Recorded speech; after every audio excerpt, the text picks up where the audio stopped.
నచ్చని వాళ్ళు ఎవ్వరు ఉంటారు. ప్రతి ఒక్కరికి బంగారం అంటే మోసే. అయితే ప్రస్తుతం 10 తులాల బంగారం 1,50,000 వరకు కూడా ధర చేస్తుంది. అయితే ఇప్పుడు ఒక బ్రేకింగ్ న్యూస్ మనం చూస్తున్నాం. దాదాపు లక్షకి 10 తులాల బంగారం వచ్చే అవకాశాలు ఉన్నట్లు కూడా బ్లూంబర్గ్ ఒక రిపోర్ట్ని వెలువరించింది. దానికి సంబంధించిన బ్రేకింగ్ న్యూస్ చూస్తున్నాం. అంతర్జాతీయ మార్కెట్లో ఔన్స్ బంగారం అంటే 31.10 గ్రాముల ధర $5,000. ఈ ధర $3,000కు రావచ్చని అంచనా వేస్తున్నారు. అమెరికా డాలర్లో రష్యా బిజినెస్ తిరిగి ప్రారంభిస్తే బంగారం భారీగా పడే ఛాన్స్ ఉన్నట్లు కూడా రిపోర్ట్లో వెలువడింది. ఈ ఒక్క మార్పు కనుక జరిగితే బంగారం ధర ఒకేసారి డమాలుగా తగ్గే అవకాశాలు కూడా ఉన్నాయి. మరి అమెరికాతో వాణిజ్య సంబంధాల పునరుద్ధరణ కోసం రష్యా సన్నాహాలు చేస్తున్నట్లు ఇటు బ్లూంబర్గ్ రిపోర్టు వెలువరించింది.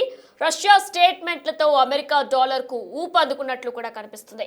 ప్రస్తుతం డాలర్ వైపు బంగారం పెట్టుబడులు చేస్తున్నారు. ఏడాదిలో 70% పెరిగింది బంగారం ధర. 24 క్యారెట్లు బంగారం దాదాపు 10 గ్రాముల బంగారం ధర 1,59,000గా పలుకుతుంది. అయితే ఒకవేళ కనుక నిజంగానే అమెరికా రష్యా ఒప్పందాలన్నీ కూడా సరితూగితే కనుక బంగారం ధర తగ్గే అవకాశాలు ఉన్నట్లు కూడా ఇప్పటికే బ్లూంబర్గ్ రిపోర్ట్ వెలువరించింది. ఇక ఇదే అంశానికి సంబంధించిన పూర్తి డీటెయిల్గా అందించడానికి మనతో పాటు ఫైనాన్షియల్ అడ్వైజర్ సత్యనారాయణ గారు అందుబాటులో ఉన్నారు. రైట్, నమస్తే సత్యనారాయణ గారు. ప్రస్తుతం మనం చూస్తున్నాం ఇటు రష్యా అమెరికా డీల్ తర్వాత బంగారం భారీగా తగ్గే అవకాశం ఉందంటూ కూడా ఒక బ్లూంబర్గ్ ఒక రిపోర్ట్ని ఇచ్చింది. దీన్ని ఎలా చూడాలంటారు? గోల్డ్ సిల్వర్ కొనే వాళ్ళకి ఒకటి. రెండోది ఏంటి, ఇప్పుడైతే ఈ మధ్య కాలంలో బాగా పెరగడం జరిగిందో ఎందుకు పెరిగింది అనే దానికి ఫస్ట్ రీజన్ ఏంటిదంటే రష్యా ఉక్రెయిన్ వార్ స్టార్ట్ అయినప్పుడు 60,000 ఉంది. ఎప్పుడైతే వార్ కంటిన్యూ అవుతూ వచ్చిందో, తర్వాత గాజా ఇజ్రాయెల్ వార్ వచ్చిందో అక్కడ ఇంకా పెరగడం జరిగింది. చివరికి ఎక్కడైతే లాస్ట్ అంటే ట్రంప్ ఎప్పుడైతే అధ్యక్షుడిగా ఎన్నుకోవడం జరిగిందో అక్కడి నుంచి ఇంకా విపరీతంగా పెరగడం జరిగింది. ఏది గోల్డ్ సిల్వర్ అవి ఎందుకు పెరిగింది అంటే ఈ ట్రంప్ ఎప్పుడైతే ప్రపంచ దేశాల్లో డీలు అంటే సుంకాలు టారిఫ్లు వాటితోటి బాగా పెరగడం జరిగింది. ఒక్క సంవత్సరంలోనే 70% పెరిగింది. $5,620 మొన్న జనవరి 29 ఆల్ టైమ్ హైక్ రీచ్ అవడం జరిగింది. మళ్ళీ ఎప్పుడైతే మన ట్రేడ్ డీల్ ఫిబ్రవరి 2వ తారీఖు ట్రేడ్ డీల్ అయింది, ప్రపంచ దేశాలతో ట్రేడ్ డీల్ జరిగిపోయింది. ఇప్పుడు అమెరికా రష్యా ఏదైతే రష్యా ఉక్రెయిన్ యుద్ధం ఉందో దాన్ని ఆపాలి అనేది ఆయన ఉద్దేశం. అయితే ఆయన ఏం చెప్పిండు, ఇప్పుడు శాంతి చర్చలు జరగాలని, వచ్చే జూన్ వరకల్లా ఈ యుద్ధము ఆపేయాలని చెప్పేసి అమెరికా అధ్యక్షుడు ట్రంప్ అనడం జరిగింది. ఇప్పటికే రష్యా అధ్యక్షుడు పుతిన్ తోటి ఉక్రెయిన్ అధ్యక్షుడు జెలెన్స్కీ తోటి ఆయన సంప్రదింపులు జరగటం ఓకే అని అంటే పాజిటివ్ వచ్చే అవకాశాలు ఉన్నాయి. కాబట్టి ఈ విశ్లేషకులు బ్లూంబెర్గ్ వాళ్ళందరూ ఏం చెప్తున్నారు అంటే ఈ అమెరికాతో కనుక వాణిజ్య సంబంధాలు కనుక మళ్ళీ అయితే ఇప్పటి వరకు రష్యా ఉక్రెయిన్ వార్ తర్వాత అమెరికా డాలర్ లో వీళ్ళు బిజినెస్ చేయట్లేదు. ఎందుకు చేయట్లేదు అంటే అమెరికాలో ఉన్నటువంటి వీళ్ళ డాలర్లు ఏదైతే ఇవ్వడానికి వాళ్ళు కొంచెం డిలే చేయడం, కొంచెం పెండింగ్ పెట్టడం, కొంచెం సతాయించడం జరిగింది. ఆ టైంలో అప్పటి నుంచి ప్రపంచ దేశాలు అన్నీ కూడా ఏం జరిగినాయి అంటే అమెరికాలో కనుక మనం డాలర్లు నిల్వ పెడితే ఏదైనా జరిగినప్పుడు మనకి డాలర్లు రావట్లేదు కాబట్టి ప్రత్యామ్నాయంగా ఈ సెంట్రల్ బ్యాంకులు అన్నీ కూడా గోల్డ్ సిల్వర్ నిలవబెట్టడం జరిగింది. వాటితోటి ఈ గోల్డ్ సిల్వర్ నిలవబెట్టడమే కాకుండా మళ్ళీ బ్రిక్స్ దేశాల్లోనే ఎక్కువ భాగం అనమాట. ఈ బ్రిక్స్ దేశాలు ఏంటి అంటే Britain, Russia, India, China, south Africa ఏవైతే ఈ బ్రిక్స్ దేశాలు ఉన్నాయో ఇరాన్, ఇండోనేషియా, ఇథోపియా, ఈజిప్ట్ ఈ దేశాలన్నీ కూడా అవసరమైతే ఇంకొక డాలర్ ని కూడా అమెరికా డాలర్ కి ప్రత్యామ్నాయంగా ఇంకో డాలర్ ని కూడా ప్రారంభించాలని కూడా అనుకోవటం, ఇవన్నిటితోటి ఈయన శాంతి ఆయనకి నోబెల్ బహుమతి కావాలి అని సంవత్సరం నుంచి ప్రపంచ దేశాల మీద ఆధిపత్యం, నేనే ప్రపంచ దేశాల్లో అంటే యుద్ధాలు ఆపించిన, అలానే ఈ రష్యా ఉక్రెయిన్ యుద్ధాలు ఆపండి అని చివరికి ఇప్పుడు ట్రేడ్ డీల్ జరగటం. ఎప్పుడైతే నోబెల్ శాంతి బహుమతి అతనికి రాలేదో ఇక ఆయన అంటే ఇక నేను దాని మీద ఏం ఆలోచించాను, ఇక నేను నా పని నేను చేస్తూ పోతా, ప్రపంచ దేశాల్లో శాంతి కావాలి కాబట్టి నేను దానికి ఏదో కృషి చేస్తాను. ఇప్పుడు ఏదైతే రష్యా ఉక్రెయిన్ వార్ ఉందో ఈ వార్కి టైం ఇవ్వటం అనమాట. ఇప్పుడు అయితే దీంతో ఇది కనుక జరిగితే ఆటోమేటిక్ గా ఏం జరుగుద్ది, అప్పుడు ఈ రష్యా వాళ్ళు కూడా బిజినెస్ ని అమెరికా తోటి అంటే వాణిజ్య సంబంధాలు పునరుద్ధరించడం జరిగితే, అమెరికా డాలర్ లో బిజినెస్ జరిగితే ఆటోమేటిక్ ఏమైతుంది, ఈ డాలర్ స్ట్రాంగ్ అయిపోతుంది. ఎప్పుడైతే డాలర్ స్ట్రాంగ్ అవుతుందో అప్పుడు ఈ కేంద్ర బ్యాంకులు అంటే సెంట్రల్ బ్యాంకులు ఏవైతే గోల్డ్ కొంటున్నాయో అవన్నీ కూడా కొనవు. ఇక మళ్ళీ వీటితోటి అసలు మొత్తం ఈ గోల్డ్ సిల్వర్ నిల్వలు ఏవైతే ఉన్నాయో ఈ 1 year నుంచి, అంతకు ముందు కొత్త భాగం, ఈ 1 year నుంచి ఇంకా విపరీతంగా 15-16 నెలల నుంచి కంటిన్యూగా చేయకుంటూనే వచ్చింది. అయితే ఎక్కడ వచ్చింది, ఈ అసలు వరల్డ్ లో ఉన్నటువంటి నిల్వల్లో 20% ఈ బ్రిక్స్ దేశాల దగ్గరనే ఉంది. అయితే ఇక్కడ ప్రొడక్షన్ ఉంది, నిల్వలు ఉన్నాయి.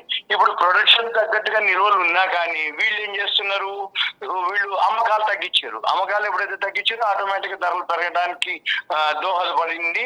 మళ్ళీ ఇప్పుడు డాలర్ కనుక స్ట్రాంగ్ అయ్యి మద్దతు పెరిగితే అంటే రష్యా వాళ్ళు వరల్డ్ వైడ్ మొత్తం కూడా ట్రేడింగ్ కనుక చేసినట్టయితే డాలర్ కు మద్దతు పెరుగుతుంది. డాలర్ బాండ్లు అంటే అమెరికా బాండ్లు గిరాకీ వస్తాయి. అట్లా ఆటోమేటిక్ అప్పుడు ఏం జరుగుతుంది అంటే ఈ గోల్డ్ సిల్వర్ మీద పెట్టుబడులు ఏవైతే ఉన్నాయో అవన్నీ కొంచెం తగ్గుతాయి అనమాట. అందుకని 2027 ఆఖరికి వీళ్ళు ఇప్పుడు చెప్పేది ఇప్పుడు కాదు, 2026 మనం ఇప్పుడు ఫిబ్రవరిలో ఉన్నాం, 2026 అయిపోవాలి, 27 ఆఖరి కంటే డిసెంబర్ 31 వరకు $3,000 రావచ్చు అనేది అనౌన్స్ చేయడం జరిగింది. అంటే వాళ్ళు విశ్లేషకులు. అయితే ఇది అంతకుముందు ఉదాహరణకి సపోజ్ ఒక 2 నెలల క్రిందట అనుకోండి, ఈ గోల్డ్ మ్యాన్ సాచి వాళ్ళు ఏమన్నారు, $5,000 అయింది అని అన్నారు. 5,000 నుంచి $5,500 అయింది అన్నారు. $5,000 దాటిపోయింది, 5,500 దాటిపోయింది, 5,625కి వచ్చింది. 5,500 నుంచి దాటగానే $5,500 అని చెప్తారు టార్గెట్. $5,500 టార్గెట్ అనగానే 6,000 చెప్పారు. ఇప్పుడు అది ఎప్పటికీ ఈ డిసెంబర్ 31, 2026కి.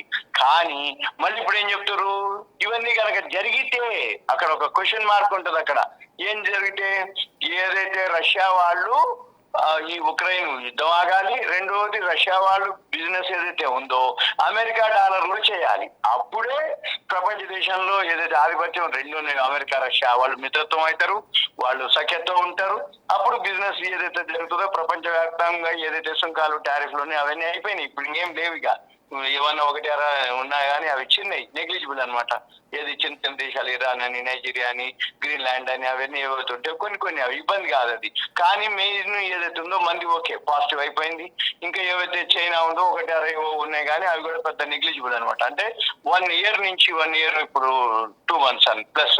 అయితే 1 year ప్లస్ లోంచి ఈ మధ్య కాలంలో జరుగుతున్నాయి అన్ని కూడా క్లోజ్ అయిపోయినాయి. కాబట్టి ఇక నిరాటంకంగా ఆయన ఆయన ఆయన పనిచేస్తూ పోతే ట్రంప్ ప్రపంచ దేశాలన్నీ కూడా ఏమి ఉండవు, ఎవరి పని వాళ్ళు చేసుకుంటూ పోతే అప్పుడు ఆటోమేటిక్ గా షేర్ మార్కెట్ పాజిటివ్ లో ఉంటది, డాలర్ స్ట్రాంగ్ అయింది, ఎక్స్పోర్ట్స్ పెరుగుతాయి, ఇంపోర్ట్స్ పెరుగుతాయి, ఎక్స్పోర్ట్స్ ఇంపోర్ట్స్ దాన్ని బట్టి జరుగుతూ ఉంటది. అప్పుడు ఆటోమేటిక్ గా డాలర్ బలోపేతం అవుతుంది. ఎప్పుడైతే డాలర్ బలోపేతం అవుతుందో ఆటోమేటిక్ గా ఈ గోల్డ్ సిల్వర్ ఫాల్ అవుతుంది. అదే అనమాట వాళ్ళు చెప్పే న్యూస్ కూడా అదే. ఇవన్నీ కానీ జరగాలి అంటే టైం తీసుకుంటది, ఇక కాలమే అనమాట. అంటే ఇవన్నీ ఓకే అవ్వాలి, ఇవన్నీ ఇలా జరిగితే ఇలా జరుగుద్ది అని చెప్తారు విశ్లేషకులు, ఇలా జరిగితే ఇలా జరుగుద్దని. అప్పుడు ఏంటిది, ట్రంప్ రోజు ఒక నిర్ణయం చేసేటప్పటికి $5,500 అయితే, $5,900 అయితే, అట్లుంటది ఇట్లుంటది అని గోల్డ్ సిల్వర్ చెప్పడం జరిగింది. ఇప్పుడు ఏమి లేదు, మళ్ళీ చర్చలకు వచ్చి అన్ని కనుక సఖ్యత కనుక ఉంటే $3,000 కూడా వస్తుందని చెప్తారు. అది ఇప్పటికి కాదు, ఇంకో 2 ఏళ్ళ టైం ఉందని చెప్తారు. అయితే ఈ మధ్య కాలంలో ఇవన్నీ కనుక సాఫీగా ఉంటే తప్ప, కాకపోతే మనం ఈ వీడియో చూసే వాళ్ళందరికీ ఇన్వెస్టర్లకు చెప్పేది ఏంటిదంటే అవసరం ఉందా కొనుక్కోండి, ఇన్వెస్ట్మెంట్ చేస్తే చేసుకోవచ్చు, కొద్దిగా చేసుకోవచ్చు. అట్లాని ఓవరాల్ గా అగ్రెసివ్ గా బై చేయటం కానీ, అగ్రెసివ్ గా ఊపుకుండా ఉండటం కానీ అట్లా ఉండదు. ఎందుకంటే గోల్డ్ సిల్వర్ జీరోలు అయ్యే క్వశ్చన్ లేదు. అవి తగ్గుతూ ఉంటాయి, పెరుగుతూ వచ్చింది ఏదో ఒక న్యూస్, తక్కువలో ఉన్న వాళ్ళు అమ్మేస్తారు, పడుతూ వచ్చింది హైలో ఎవరైతే అమ్మినో వాళ్ళు కొనుక్కుంటారు. అందుకని బిజినెస్ అంతా ఎలా జరుగుతుంది, ఈ న్యూస్ తోటి, ఈ ఈవెంట్స్ తోటి, ఏదో ఒక న్యూస్ తోటి పెంచుతారు, ఏదో ఒక న్యూస్ తోటి తగ్గిస్తారు. మన పని ఏంటిది, డైలీ అబ్జర్వ్ చేయాలి. ఈ అబ్జర్వేషన్ లో ఏం జరుగుతుంది, పాజిటివ్ అయితా, నెగిటివ్ అయితా, న్యూట్రల్ అయితా, అది అయ్యేటట్టు ఉంటాయా, అవనట్టు ఉంటాయా, కామన్ గా ఆలోచించడమే. ఇవాళ ఏంటిది, ఆ న్యూస్ ఏదైతే చెప్పిర్రో 3.5% సిల్వర్ ఫాల్ అయింది, గోల్డ్ ఒక 1% వరకు ఫాల్ అయింది. ఈ 1.5%, 2% నెగ్లిజిబుల్ అనమాట. అంటే లోకి హైకి ఉదయం నుంచి సాయంత్రం వరకు జరుగుతూనే ఉంటది. ఎందుకంటే బిజినెస్ అంటే ఏంటి, తగ్గుతూ ఉంటే పెరుగుతూ ఉంటే బిజినెస్ అంటారు. కానీ ఒక దగ్గరే నిలకడగా ఉందనుకోండి, ఇంకప్పుడు ఎవరు దాని మీద ఇంట్రెస్ట్ చూపారు, దాని మీద కొనడం కానీ అమ్మడం కానీ జరగవు బిజినెస్. అందుకని ఏం చేస్తారు, ఏదో ఒక న్యూస్ చెప్తారు, ఏదో ఒక ఈవెంట్స్ ఉంటాయి, దాన్ని బట్టి పాజిటివ్ ఉంటేనో ఒక మాదిరి ఉంటుంది, నెగిటివ్ ఉంటే ఒక మాదిరి ఉంటుంది. అంటే ఇప్పుడు షేర్ మార్కెట్ పాజిటివ్ ఉంది అనుకోండి, gold silver negative. Share market negative ఉంది అనుకోండి, గోల్డ్ సిల్వర్ పాజిటివ్. ఇప్పుడు ఏంటి, షేర్ మార్కెట్ పాజిటివ్, ఎందుకంటే అమెరికా మార్కెట్ లో ఆల్ టైమ్ హైక్ పోవడం జరిగింది, ఇండియా మార్కెట్ లో మనది కూడా ఆల్ టైమ్ హైక్ దగ్గరలో ఉంది, బ్యాంక్ నిఫ్టీ ఆల్ టైమ్ హైలో అప్పుడు ఉంది. ఇప్పుడు మళ్ళీ ఏదో ఒక 2 రోజులు అదని ఇదని చెప్పేసి అయితే ఇప్పుడు దీంతో మనకేమి కాదు, గోల్డ్ సిల్వర్ ఓకే, ఎప్పుడైనా ఓకే. కాకపోతే ఏంటంటే ఇప్పుడు ఇన్వెస్ట్ చేసే వాళ్ళందరికీ రాబోయే రోజుల్లో అంత రిటర్న్స్ అంటే లాస్ట్ ఒక 1.5 2 years నుంచి ఏదైతే గ్రోత్ కనపడిందో అంత గ్రోత్ అనేది కనపడట్లేదు. అది సూచన అంతే తప్ప జీరోలు అయ్యే క్వశ్చన్ లేదు. అట్లని మనము మరీ తగ్గుద్దని కూడా ఇప్పట్లో అనుకోవట్లేదు. అంటే 2 సంవత్సరాలు టైం పీరియడ్ పెట్టారు. ఈ 2 సంవత్సరాల్లో మరి రష్యా ఓకే అనొచ్చు, అనకపోవచ్చు, పోస్ట్ పోన్ చేయొచ్చు, జరగవచ్చు. అంతెందుకు ఎన్నేళ్ల నుంచి 4 సంవత్సరాల నుంచి రష్యా ఉక్రెయిన్ వార్ జరుగుతూనే ఉంది. చర్చలు అంటారు, మళ్ళీ ఇంకేదో జరుగుతుంది. చర్చలు అనగానే గోల్డ్ సిల్వర్ పడుతుంది, మళ్ళీ చర్చలు విఫలం అనగానే మళ్ళీ పెరగడం మొదలు పెడతారు. ఇదంతా కూడా అబ్జర్వ్ చేయాలి. కాకపోతే ఈ అవేర్నెస్ అనమాట, ఇది మనం అంతా ఒక అవేర్నెస్ ఇన్ఫర్మేషన్ ఇవ్వటం వరకే తప్ప వరల్డ్ మార్కెట్ లో ఏం జరుగుతుంది అనేది వాళ్ళు అబ్జర్వ్ చేసుకుంటే కొంచెం తెలుస్తుంది, పెరుగుతుందా తగ్గుతుంది. రైట్, థ్యాంక్ యూ సత్యనారాయణ గారు ఫర్ షేరింగ్ డీటెయిల్ ఇన్ఫర్మేషన్. బంగారం అంటే ఇష్టపడే వారికి పండగ లాంటి అంచనాను నిపుణులు వెలువరించారు. ఇప్పుడు 10 గ్రాముల మేలిమ బంగారం ధర 1,50,000 పైగా ఉండగా ఇది 1,00,000 లోపున రావచ్చని అంతర్జాతీయ విపణిలో ఔన్స్ బంగారం ధర $5,000 వద్ద కదులుతూ ఉండగా $3,000కు దిగిరావచ్చని అంచనా వేస్తున్నారు. అంటే దాదాపు రష్యా, అమెరికా కనుక మళ్ళా గతంలో లాగా బిజినెస్ ని ఎక్స్చేంజ్ చేసుకున్నట్లే కనుక ప్రస్తుతం ఇప్పుడు 10 గ్రాముల బంగారం ధర 1,50,000గా పలుకుతుంది. అయితే వారిద్దరూ కనుక బిజినెస్ ఎక్స్చేంజ్ చేసుకుంటే 1,00,000 లోపు కూడా పడే అవకాశం ఉన్నట్లు కూడా ఇటు బ్లూంబర్గ్ రిపోర్ట్ను వెలువరించింది. అంతర్జాతీయ విపణికి అనుగుణంగా దేశంలో గత ఏడాది బంగారం, వెండి ధరలు శరవేగంగా దూసుకు వెళ్లాయి. ఏడాది వ్యవధిలోనే బంగారం ధర 70% పైగా పెరిగి గత నెలలో 24 క్యారెట్స్ బంగారం 10 గ్రాముల ధర 1,80,000కు మించి గరిష్ట స్థాయిని తాకినా ప్రస్తుతం 1,59,000 దగ్గర ఉంది. ఇక అంతర్జాతీయగాను ఔన్స్ బంగారం ధర $5,600 పైకి వెళ్లినా మళ్ళీ ఇప్పుడు $5,000 దగ్గర ట్రేడ్ అవుతుంది. ఉక్రెయిన్పై రష్యా యుద్ధం ప్రారంభించాక అంతర్జాతీయ అనిశ్చితులు పెరగడంతో సురక్షితమని భావిస్తూ బంగారంపైకి పెట్టుబడులు వెల్లువెత్తుండడమే ధరల వృద్ధికి కారణం. ఇక 2 దేశాల మధ్య శాంతి చేకూర్చాలని వచ్చే జూన్ కల్లా యుద్ధాన్ని నిలిపివేయాలనే లక్ష్యంతో అమెరికా అధ్యక్షుడు ట్రంప్ అన్నారు. ఇక ఇప్పటికే రష్యా అధ్యక్షుడు పుతిన్, ఉక్రెయిన్ అధ్యక్షుడు జెలెన్స్కీతో ఆయన సంప్రదింపులు కూడా జరిపారు. రష్యా చమురు కొనుక్కుంటా భారత్ సహా పలు దేశాలపై భారీ సుంకాలు విధించడంతో రష్యా కూడా దారికి వస్తున్న సూచనలు కనిపిస్తున్నాయి. ఇక అమెరికాతో వాణిజ్య సంబంధాలు పునరుద్ధరించేందుకు అమెరికా డాలర్లు వాణిజ్యం నిర్వహించేందుకు రష్యా సన్నాహాలు చేస్తున్నట్లు ఏజెన్సీ బ్లూంబర్గ్ తెలిపింది. డాలర్కు ప్రత్యామ్నాయ కరెన్సీలు తేవాలన్న బ్రిక్స్ దేశ సన్నాహాలకు ఇది పెద్ద ఎదురుదెబ్బని చెప్పుకోవచ్చు. రష్యా కనుక అంతర్జాతీయ వాణిజ్య సెటిల్మెంట్లను డాలర్లో నిర్వహిస్తే అమెరికా కరెన్సీ ఊపొస్తుంది. పసిడిపై పెట్టుబడులు మళ్లీ డాలర్కి చేరుతాయి. అప్పుడు కేంద్ర బ్యాంకులు బంగారం కొనడం కూడా ఆపేస్తాయి.